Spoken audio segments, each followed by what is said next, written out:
11 contra 11, né? Quando se perde um jogador, as dificuldades elas aumentam. Infelizmente, nós perdemos o jogador ainda no primeiro tempo. E ainda tivemos o Cuesta expulso depois, no final da partida. É difícil, né? É difícil o futebol, como eu falei. 11 contra 11 já é difícil. Com um a menos, e infelizmente a gente cedeu muito terreno para o adversário devido à expulsão. O adversário cresceu e conseguiu virar a partida. Renato, Marcelo Braga aqui, estamos ao vivo na Paramount Plus. Queria que você falasse como é que foi a gestão de elenco hoje, a montagem desse time na Sul-Americana, e também como é que você viu a reação da arquibancada no final da partida. Obrigado. Eu entendo o torcedor, né? O torcedor, ele é paixão em todo lugar. Ele paga ingresso e quer sempre ver o time dele ganhar. Mas eu tenho a seguinte opinião. Você tem uma Sul-Americana no momento e você tem um Campeonato Brasileiro. Você não pode ter as duas coisas. Será que o torcedor quer que o Vasco avance na Sul-Americana e vá para o Z4 no Brasileiro? Essa é a pergunta que o torcedor tem que se fazer. Não adianta você colocar a mesma equipe a cada 3 dias. Eu fui jogador e sei o que é isso. Nós já temos um grupo reduzido. Se a gente perder jogadores importantes que vêm jogando no Campeonato Brasileiro, na Sul-Americana, a gente vai perder na Sul-Americana e vai perder no Campeonato Brasileiro também.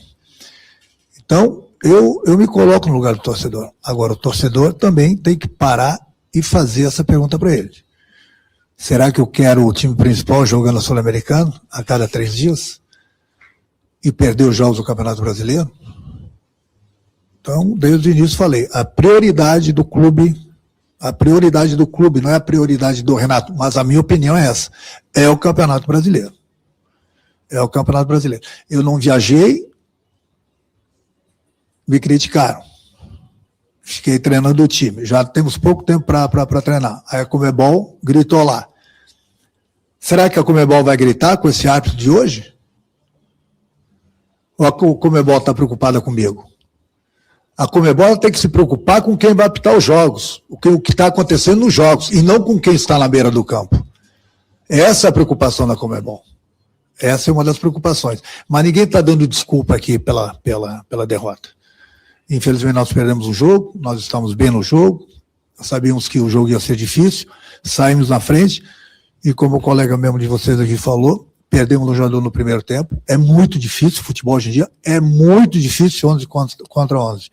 Com um jogador a menos, então, infelizmente, o adversário cresceu, até pelos espaços que eles obtiveram. E ainda no final do jogo, infelizmente, nós cometemos, digamos assim, um pênalti infantil, que isso fez com que a gente perdesse a partida. Renato, boa noite. Rodrigo Crevelari, do Digão, do podcast Cruz do Maltino. Eu ia até perguntar sobre a arbitragem, mas você já respondeu aí. Mas eu vou te fazer uma pergunta que vem incomodando, de certa forma, até o torcedor, né? Não de hoje, mas de alguns anos até. O time do Vasco cria oportunidades, mas na hora de finalizar, na hora de rematar o jogo, a gente não tem feito um saldo positivo. E aí corre o risco, como a gente correu o empate, ou os empates que está acontecendo, e hoje a derrota. Isso está te preocupando já? Essa criatividade, mas na finalização não concluir 100% ou 80% do jogo? Bom, é difícil para o treinador comentar numa situação dessa, porque eu não estive aqui quando montaram o grupo. Entendeu? Então, no momento que vai chegar agora a parada para a Copa do Mundo, eu já tinha falado para vocês, eu tenho conversado bastante com o Pedrinho, com a diretoria, nós precisamos ser pontuais nesses jogadores. Nós precisamos trazer jogadores com características um pouco diferentes dos jogadores que nós temos aqui, para que a gente possa fortalecer ainda mais o nosso grupo, pensar nos grandes, principalmente em termos de Campeonato Brasileiro e Copa do Brasil. Mas até lá, o torcedor tem que ter essa paciência. Eu sei que o torcedor do Vasco vem sofrendo há bastante tempo. Eu mesmo, trabalhando nos outros clubes, eu via. Mas não adianta nada a gente massacrar, criticar, ofender os jogadores de hoje, porque esse grupo tem que ir pelo menos até o meio do ano. Depois, com as contratações, se Deus quiser, a gente vai contratar jogadores pontuais que possam chegar e nos ajudar. Até lá o torcedor tem que fazer a parte dele, e ela faz a parte dela. Vem, incentiva, mas nenhum torcedor gosta de ver o time perdendo. Mas eu volto a repetir, o torcedor do Vasco tem que ter paciência. Não é o Renato só que pensa aqui dentro, são 4, 5 cabeças que pensam, entendeu? E a gente sempre busca o melhor para o clube. Então eu volto a fazer essa pergunta para o torcedor do Vasco. Que é o mesmo time a cada 3 dias, não vai chegar a lugar nenhum. Nem na Sul-Americana, e muito menos no Campeonato Brasileiro e Copa do Brasil.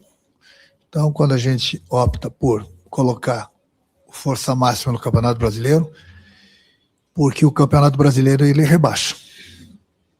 Ele rebaixa. Então você tem que ficar muito atento ao brasileiro. E nós estamos. E como falei, esperar até o meio do ano e buscar alguns jogadores que possam ter características diferentes. E eu concordo com você. Jogadores com as características que com certeza vão chegar e vão nos ajudar. Aqui, Renato, boa noite. Sérgio Quinte, canal Atenção Vascaínos. Você já falou inúmeras vezes que seu elenco é pequeno, acabou de reforçar mais uma vez a questão da necessidade de contratações. Hoje você escalou nessa necessidade de botar um time alternativo. O Brenner, que é centroavante, como ponta esquerda, que pouco produziu na ponta esquerda, fez o gol mais quando ele fechou como centroavante, fez a dobra na lateral com o Puma. E, como eu disse, falou sobre a questão das contratações. Queria te perguntar se o que o Vasco desempenha hoje, vem desempenhando com você, é o máximo que dá para extrair desses jogadores e que, de fato, o torcedor tem que esperar uma melhora significativa só quando chegar reforços, ou se, apesar das críticas e não gostar de perder, claro, é possível o Vasco voltar a desempenhar bem com esses jogadores que você tem hoje em mãos. Realmente precisa esperar. E se puder me falar só sobre o Adson, a questão da pouca minutagem que ele vem tendo, né? O Marino vem tendo mais oportunidades. Você disse na outra coletiva que eles basicamente disputam posições por jogarem pela direita. Você optou pelo Marino, não botou o Adson fazendo uma dobra, né, com o Puma, tentando uma outra alternativa. E o Adson, quando entrou, acabou mostrando que está bem fisicamente. Foi um dos melhores jogadores no pouco tempo que ele teve. Falasse um pouquinho do Adson também. Obrigado. A gente sempre pode esperar um pouco mais de cada jogador, né? Consequentemente, a equipe pode melhorar. Sim, pode. Mas é que eu falei, essas contratações no meio do ano tem que ser pontuais, jogadores que chegam, jogadores decisivos que chegam e vão colocar a camisa para jogar. Entendeu? Então, essas contratações elas são fundamentais em alguns setores que a gente tem trocado ideias para que a gente possa trazer esses jogadores e, consequentemente, reforçar ainda mais o nosso grupo. O jogador, ele vencendo jogos, jogando bem, ele sempre pode dar um pouco mais. Todos eles. Lógico que a gente precisa melhorar, em todos os sentidos. Disso eu tenho noção, sem dúvida alguma. Mas a gente corre contra o tempo, a gente corre contra cada 3 dias viagens e 2 competições, e isso fica difícil. Quanto ao Adson, eu tenho dado agora quem fala é o treinador para vocês. Vocês estão vendo que eu estou dando oportunidades para todo mundo. Então, ninguém pode se queixar daqui a pouco. Eu recebi poucas oportunidades. Talvez um jogador tenha tido menos oportunidade que o outro, mas todos eles têm tido oportunidades. Então, eu estou botando para jogar, porque daqui a pouco eu não ponho para jogar, o torcedor fala assim, por que não põe o fulano? Por que não põe o ciclano? Eu estou botando. O treinador conhece o jogador. O treinador, ele trabalha com ele no dia a dia. Então, ninguém conhece mais o jogador que o treinador. Então, quando o jogador escala, ele sabe o que ele está fazendo. Então, as oportunidades estão sendo dadas, tanto no Campeonato Brasileiro, como na Sul-Americana. A importância, a gente dá importância para a Sul-Americana também. A prioridade é o brasileiro, mas a gente dá importância para a Sul-Americana. Tanto é que, no time de hoje, por exemplo, se você pegar o time que eu coloquei em campo hoje, até um mês atrás, a maioria dos jogadores estavam jogando como titulares. Então as pessoas falam, colocou um time em reserva. Não existe time em reserva. Eu tenho um grupo e as oportunidades estão sendo dadas. Para que daqui a pouco um de vocês, ou mesmo o torcedor, por que não põe fulano? Por que não põe ciclano? Estão vendo. Estão vendo as oportunidades que eu estou dando. Então, o jogador tem que se entregar. O jogador tem que mostrar porque está no grupo do Vasco. O jogador tem que fazer por onde. Ontem mesmo, na minha pré-eleição com os jogadores, eu falei, estou num grande clube, um dos maiores clubes do Brasil, uma das maiores torcidas do Brasil, tem que dar a resposta. Isso falei ontem, não estou falando hoje porque nós perdemos o jogo. Já ontem eu já falei, e eu tenho cobrado bastante deles isso. Então, amanhã ou depois, não quero ouvir um de vocês, ou mesmo a torcida gritando, por que não põe fulano? Por que não põe ciclano? Tá aí as oportunidades. O jogador tem que mostrar. E eu falo para eles, não tem que mostrar só para mim. Tem que mostrar para vocês da imprensa, para o nosso torcedor, nosso presidente, para a nossa diretoria. Então, cabe o jogador, quando ele entra em campo, dar a resposta para a gente. Renato Amadeu, dos canais Na Torcida Vascaína, Zé Amadeu Vasco, boa noite. Renato, no grupo do Vasco da Sul-Americana, tradicionalmente, Vasco e Olímpia, que já foram campeões da Libertadores, são os times mais fortes. O Vasco não conseguiu ganhar das duas equipes, né?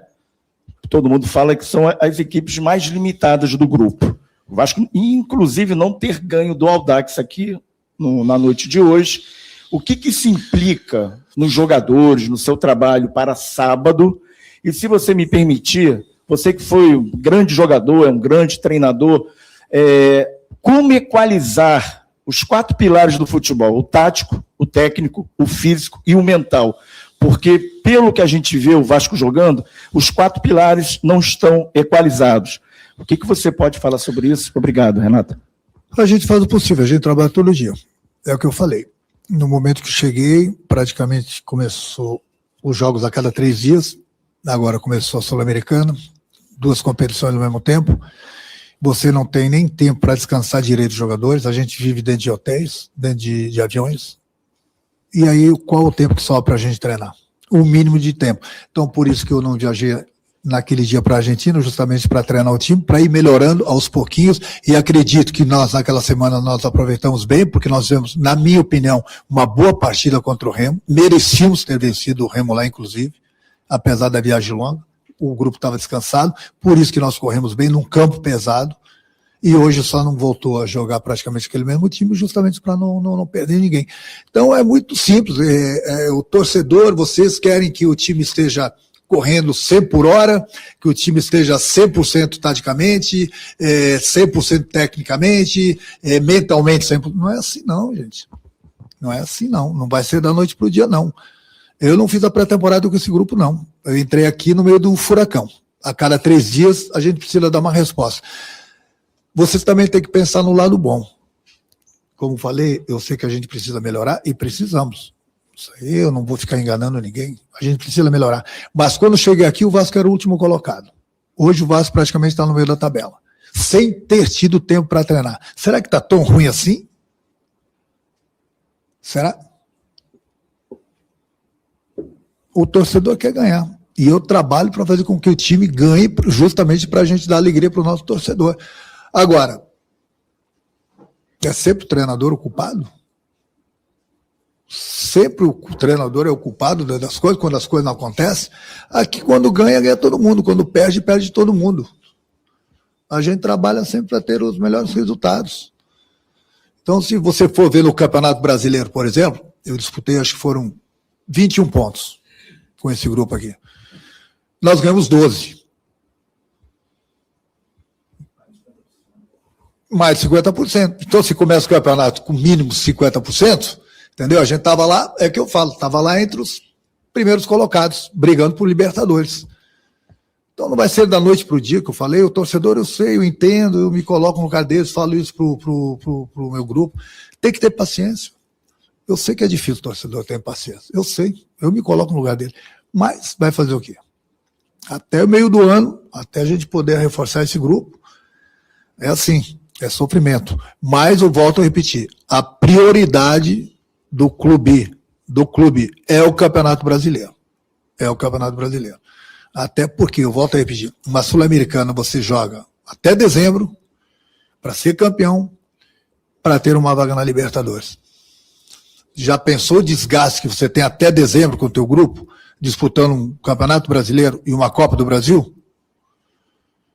É por isso que tem que botar na balança e sentir. A Sul-Americana não rebaixa ninguém. O Campeonato Brasileiro rebaixa. Então é isso que eu peço só para o torcedor ter paciência, porque nós estamos ligadíssimos na Sul-Americana também. Mas a prioridade é o Campeonato Brasileiro. E o Campeonato Brasileiro nós temos um jogo difícil, importante, que nós precisamos do nosso torcedor no sábado, diante do São Paulo aqui em São Januário. Aqui, Renato, boa noite. Jonatas Santos, canal BTB Esportes, também pela Litoral News. Você falou bastante sobre oportunizar jogadores. Na lista, principalmente dos jogadores que foram para a Argentina, vimos muitos jogadores crias da Colina. Queria saber qual foi a sua avaliação desses jogadores, como é que está sendo esse processo até de integrar esses jogadores ao elenco, principal no momento até de pressão por conta dos jogos da Sul-Americana. E se você, a partir do jogo de hoje, tem alguma medida a tomar com essas questões das expulsões. É claro que a gente viu que a expulsão do JP foi uma falha da arbitragem, não era para expulsão, mas o Cuesta teve a expulsão, no Campeonato Brasileiro recente foi o Cauã Barros. Como é que você, qual a sua medida em relação a essa questão para evitar esse tipo de situação? Obrigado. Bom, eu converso bastante com os jogadores, né? Peço para eles serem calma, mas às vezes também é difícil, né? Você ver uma arbitragem como a de hoje, e aí o jogador muitas vezes perde a cabeça. Você mesmo falou do JP, que foi expulso injustamente, prejudicou o nosso time, eu digo o árbitro, prejudicou porque nós ficamos com um jogador a menos. Quer dizer, a Conmebol, será que vai multar o árbitro? Porque aqui a Conmebol, um erro é que você não sabe das regras da Conmebol que passa para o clube. O clube qualquer, mexer numa formiguinha errada é multa. Atrás de qualquer coisinha é multa. E hoje que nós somos prejudicados, será que a Conmebol vai multar o árbitro? Será que eles vão fazer esse estardalhaço sobre o árbitro da mesma maneira que fizeram comigo porque eu não fui para a Argentina? Então, 2 pesos, 2 medidas, né? Mas eu converso bastante com os jogadores. Até em termos de cartão amarelo, para eles tomarem bastante cuidado para não tomarem cartão amarelo. Imagino o vermelho. Só que hoje você está falando de uma expulsão que foi injusta. A do Cuesta, não sei por que ele foi expulso, porque eu não estava lá, não sei se ele ofendeu o árbitro, ou se porque era o último homem, eu não sei por que ele foi expulso, não posso falar agora.